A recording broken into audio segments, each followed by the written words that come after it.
That is Toronto Mayor Rob Ford issuing a statement to the public. You can hear the media asking him questions. He's taking his time, leaving without addressing any of them. As the media, the invited media in that room, were warned before. They were forewarned that Rob Ford wasn't going to be taking any questions, but he was going to issue this statement today, being his first day back at work since attending rehab for the last 8 weeks. Rob Ford saying that it was a life-saving decision, saying the staff at this rehab facility saved his life, referring about his substance abuse and alcohol abuse as a disease and something that he will be seeking treatment for the rest of his life. He was saying that repeatedly, saying that it is a medical condition, apologizing to Toronto, apologizing to the people of Toronto, saying it was never his intention to embarrass or offend people in Toronto or council. He also says his top priority is to rebuild trust, not only among the public, but also with his colleagues. In his apology, he also specifically pointed out Karen Stintz. Karen Stintz was someone he talked about in a video and made lewd sexual comments about, so he apologized to Karen Stintz directly in this address as well. Stephen D'Souza was in that room. Let's check in with him. Stephen, what was it like to sit there and listen to Rob Ford? Well, it's very interesting because we saw a very emotional Rob Ford off the top, and midway through he sort of switched to campaign mode. And I'm not sure if you were able to hear just off camera a few of the reporters, including Daniel Dale from the Toronto Star, trying to ask the mayor about some of the other things that he didn't mention in his speech. For example, he's been on tape recorded as saying a number of homophobic and racist remarks.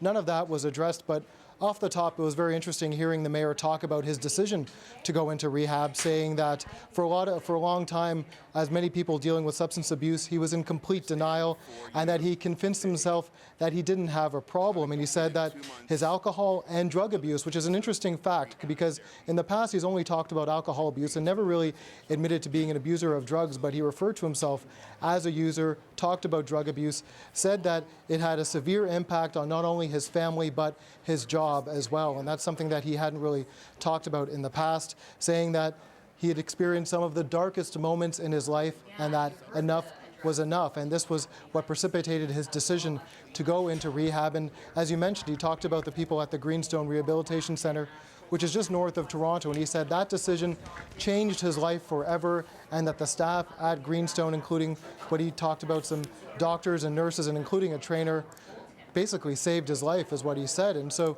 a lot of ground covered off in the beginning of that speech, and a very emotional Rob Ford. You could see his face sort of reddish, really taking time to read the words on that page that was prepared there for him.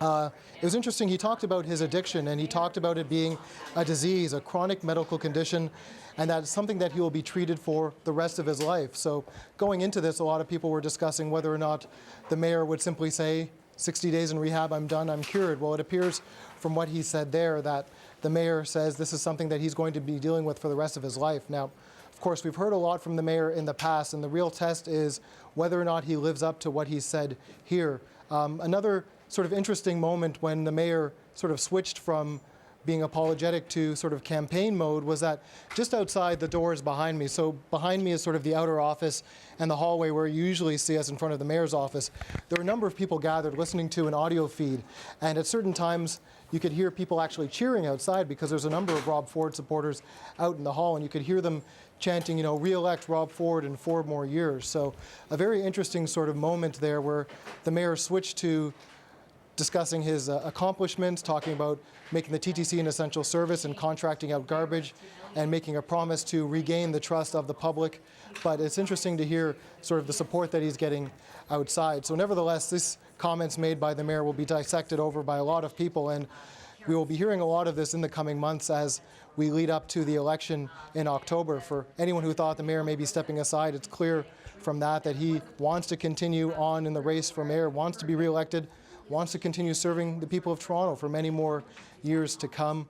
The question is, will the public, will councillors, will they believe what the mayor said? Will they take to heart what he said? And a lot of it is going to be in terms of his behavior.